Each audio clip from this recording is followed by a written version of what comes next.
your boy Will. So for today's video, I'm taking a look at the first 3 episodes of Season 2 of The Mandalorian, entitled The Marshal, The Passenger, and The Heiress. Now, before I get too in-depth with this Mandalorian discussion, please, if you have not watched any of the episodes, be forewarned that there will be spoilers in this video. Not holding back, I'm just talking about the first 3 episodes that have recently aired on Disney+. So if you haven't watched the episodes yet, go watch them and then come back and hear my thoughts on those 3 episodes. With all that out of the way, if you're unaware of what The Mandalorian is, it is the first live-action Star Wars television show that airs on Disney+. We've had other Star Wars television shows in the past with Clone Wars and Rebels, but this is the first live-action one, and you can tell that Lucasfilm put so much effort into the production, the set design, the graphics. It looks fantastic. I'm a huge fan of the Mandalorian television series because it's kind of something that I wanted that was different from the core Star Wars films. I am a Star Wars fan, but I will admit the sequel trilogy did kind of leave me drained. It's not necessarily that it was bad, it just, I don't think it had any sort of structure, or it didn't really have a plan going into it. I still enjoyed it, but it definitely didn't have a plan. But The Mandalorian is being helmed by Jon Favreau and Dave Filoni. And Dave Filoni is the creator and the driving creative force behind the Clone Wars and Star Wars Rebels. So if you've ever seen those two, The Mandalorian definitely has his fingerprints completely all over it. And nothing says that more than what we can expect from Season 2. So Season 2, the first 3 episodes are entitled The Marshal, The Passenger, and The Heiress. Now, Episode 1, The Marshal, we go back to Tatooine, where Din Djarin, who is the Mandalorian, is looking for other Mandalorians to help with his quest to reunite the wee baby Yoda with others of its kind, basically other Force users. And he is told of a Mandalorian that is somewhere on Tatooine, hint, hint, hint, and he's seeking this person's help. He ends up encountering them in in a different town from Tatooine, which is something I will say before I get too more in depth with this discussion. The Mandalorian does something really well, where it keeps the familiarity of Star Wars intact. However, it also gives us something new. We're going back to Tatooine, which is, of course, the planet in the Star Wars universe, but we're not staying in Mos Eisley. We're going to a different Mos town. I forget the name of the town. I'm just going to put it right here. But we're going to a different town, and we're encountering different characters and other characters and creatures that we've never seen. So once he gets to this other town, he encounters this marshal who is the person protecting this town. And yes, it appears to be a Mandalorian, but it's a very specific Mandalorian armor. That's right. This person is Cobb Vanth, who was from the Aftermath novels, which I didn't read, but I heard about it. And he is wearing the Mandalorian armor of Boba Fett. That's right. Everyone wanted to know what happened to Boba Fett, and apparently we know what happened to his armor, at least. Cobb Vanth introduces himself, and there's a brief standoff because Mando was taken aback by the fact that he removed his helmet. And as we know from Season 1, Mandalorians who remove their helmets are usually not considered Mandalorians anymore, but that becomes a discussion for the later episode. So before a scuffle can break out between Mando and Cobb Vanth, the town is assaulted by a crate dragon. And this thing is massive. So basically think Tremors with like Dragonheart. Does that make sense? So Cobb Vanth agrees to give back the armor to Mando if he can help him defeat the crate dragon that is terrorizing the town and the area. So Mando agrees. The episode features some of the better action I've seen in the series. There's a sequence when they're flying, attacking the crate dragon, and something else that is really unique that I haven't seen in any other Star Wars film or property to date. We see more civilized interactions between characters and Tusken Raiders. Now, Tusken Raiders are creatures or people who are indigenous to Tatooine. In all of the movies, they've basically just been portrayed as raiders, or they're getting slaughtered by Anakin because he's having a bad day because he lost his mommy. But in this one, we see Din Djarin communicating with the Tusken Raiders, which I find fascinating because they do have a hierarchy. They do have a system. They're a society. Just because they don't speak like English or common tongue or whatever you want to call it, they do it's a society, they're people, and I've never seen another character treat them like that except for Din Djarin. And he has to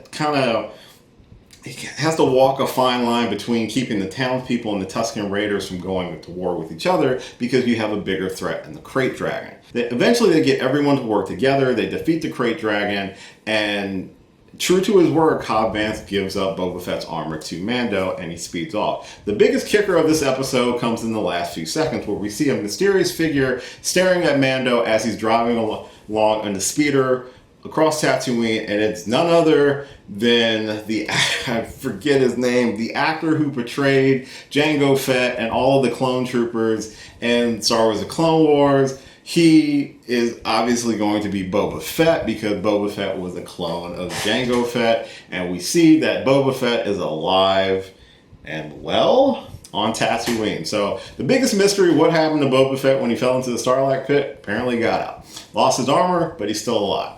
Now, what does that mean going forward? Will Boba Fett show up in later episodes? Maybe, but that was just a nice tease. If he doesn't come back at all, I think that was a good way to kind of close the chapter on Boba Fett. I'd like to see him interact with Din Djarin a little bit, because since he's become like the titular Mandalorian, and we know Boba Fett wasn't a true Mandalorian, I'm very curious to see what their interactions would be like, and I know a lot of fans really want to see Boba Fett come back. Episode 2 is titled The Passenger. This one's kind of a not as super eventful episode compared to episodes 1 and 3, which we'll get to in just a minute. Once the Mandalorian gets back to Mos Eisley and reconnects with the hangar manager, the lady who looks like Ellen Ripley from Aliens, he's still trying to find information on more Mandalorians, because obviously Cobb Vanth was not a Mandalorian, but she is told that this person might have information on where the Mandalorians went to, but in order to get the information, he has to ferry a passenger who is we'll just call her Frog Lady, and her eggs to this other planet, but they can't go into hyperspace. They have to go regular speed, which just causes a whole bunch of problems. This episode is kind of very slow. It's basically him trying to ferry this passenger through the dangers of space right now, because it's still a lawless area, and he ends up getting into a scuffle with some X-Wings, crash lands on an ice planet, which is not Hoth, and they encounter some giant ice spiders. There's a lot of iconography, and like, it kind of reminds me a lot of like Aliens, because these eggs have these spider creatures and stuff like that. And let's just briefly touch on this. The wee baby Yoda likes eggs a lot. He eats some of the eggs from the Frog Lady, which is kind of weird, and then he eats the spider eggs, and it's like, we got to get the baby a better diet. That's gross. Let's move on from that. But besides that, they escaped the planet with the help from the X-Wing pilots who were chasing them to begin with. Just kind of like, hey, you freaked out, you overreacted, all we just needed you to do was follow us. We weren't going to hunt you down or whatever, because they referenced the fact that they helped he helped a prisoner escape, but also captured 4 of the prisoners. This was a reference to episode, I want to say it's episode 6 of season 1, where they had the prison break scene. So they referenced that, which was a nice callback. So yeah, his overreaction kind of led to the whole events of episode 2. But overall, The Passenger is kind of a slower episode. And what I'm noticing so far with the first 3 episodes is that they are continuing stories. It's not a lot of like what last season was, where there was a lot of one-off stories with little ties into the grander, overarching arc of the episodes from season 1. Season 2, everything is very much connected, and there you can tell there's a lot of fan service too, which we will get to with episode 3, titled The Heiress. This episode features the return of Bo-Katan, who is the rightful heir or ruler to Mandalore. We saw Bo-Katan a lot in Clone Wars and in Star Wars Rebels. She's also the person who was last in possession of the Darksaber that we saw Moff Gideon wielding at the end of season 1. This episode is definitely huge for a lot of Rebels and Clone Wars fans, because we get Bo-Katan back, and one of the biggest name drops in the episode is Ahsoka Tano. We have been told that Rosario Dawson will be portraying Ahsoka Tano in this season of The Mandalorian, and is she going to be the one that will be the new protector of Baby Yoda? Is Baby Yoda only going to be around for this season, disappear for the next couple seasons? Who knows? But that's a huge name drop. Once they get the passenger to this planet, Mando encounters someone else who says they know where they're going, but they don't, and it's a trap. And it wasn't until Bo-Katan and the other two Mandalorians showed up to help save him and the child from being a bunch of fish food. Fun fact, one of the other Mandalorians in this episode is portrayed by WWE superstar Sasha Banks. I think she did a fantastic job. Hopefully she'll get to be in more episodes, but we'll see. So the whole episode is focused around a heist and trying to reclaim some weapons that were stolen from Mandalore and taking the fight to Moff Gideon and trying to reclaim the Darksaber. So that's most of what happens in the Heiress, but the Heiress has some of the biggest, I guess, lore dump that we get. We get Bo-Katan back. We understand what her mission is. Will Din Djarin join her mission once he ensures the safety of the child? It's still left up in the air to be seen. I really liked episodes 1 and 3 the most because they definitely had the most kind of lore dump that we've gotten in The Mandalorian so far. I do like how well that they're walking the fine line between too much fan service and creating something new, because one of the things that bugged me about Rise of Skywalker was that I think it leaned too much to fan service and not enough to sticking with what was new,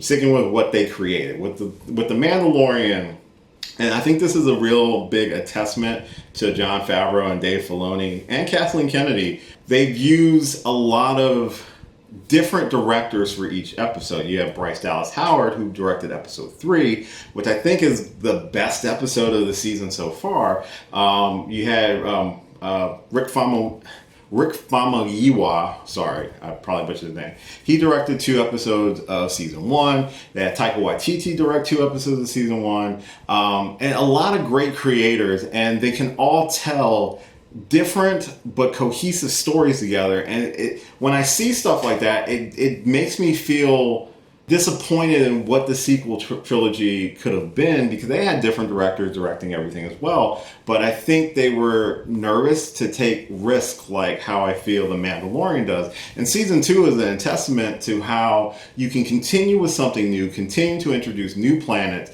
new locations, new characters without necessarily sacrificing the original story or even giving fan service. And that's nowhere more apparent than episodes 1 and 3 of season 2 so far. We got a reveal of the return of Boba Fett without making it all about Boba Fett. Cobb Vanth seemed like such a cool character. I never read the Aftermath novels, and a lot of people were super pumped to see him on screen, and I'm more curious of him coming back. That's why I'm hoping the tease at the end of episode 1 is that we'll see him kind of back towards the finale of season 2. Also, bringing Bo-Katan and having Katie Sackhoff, who did the original voice for Bo-Katan in the animated series, portray the character in live action, I think is a lovely touch in order to continue to service the character that fans became so attached to, while continuing to introduce them into this standalone story in the galaxy far, far away. So episode 3, we get the tease of where Din Djarin has to go to encounter Ahsoka Tano. I'm going to assume that we won't see Ahsoka until like episode like the end of episode 4, maybe episode 5. I believe Dave Filoni is directing episode 5, and since Ahsoka is his creation, I can imagine that she will be in episode 5. And I'm very excited because I'm a huge fan of Rosario Dawson. I've said that in multiple videos. So to have her play Ahsoka, I'm super excited for. Overall, I think season 2 of The Mandalorian has been great. I'm super excited. I'm cautious when it comes to how much of the existing lore and existing characters are going to make appearances in the season.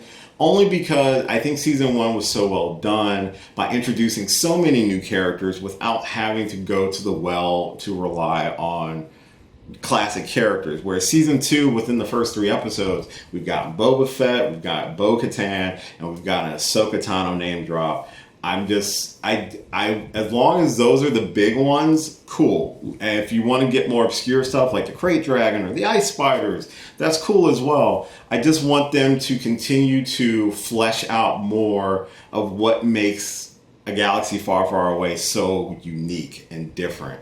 And I'm looking forward to seeing a live action portrayal of Ahsoka. I got into Clone Wars kind of late, and same with Rebels, but I do love the character design. I think that she's a fantastic character from what I've seen, and I'm even more excited that Rosario Dawson's portraying her because I'm just such a fan of Rosario Dawson. That's my review of the first 3 episodes of The Mandalorian Season 2. They are on Disney Plus right now. I highly recommend that you check them out. Comment down below, let me know your thoughts on the first 3 episodes. What are you looking forward to the rest of the season for? And if they are planning on taking The Mandalorian into Season 3, 4, and 5, where do you want to see it go? Do you want to see like some attempt to reclaim Mandalore after it's been basically blown up multiple times? Now, let me know that in the comments. I'd love to hear what your thoughts are about that and on what you think of The Mandalorian as a whole. Do you like it? Do you think it's overhyped? You know, just let's start a discussion. As always, thank you so much for watching this and every single one of my videos. I so appreciate it.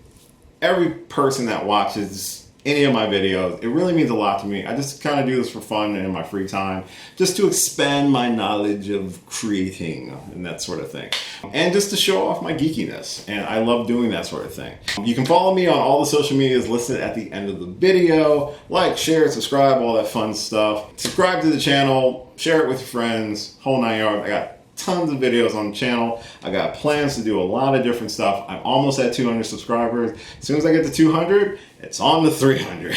And let's see how that goes. But until next time, I'll catch you later. And may the Force be with you all.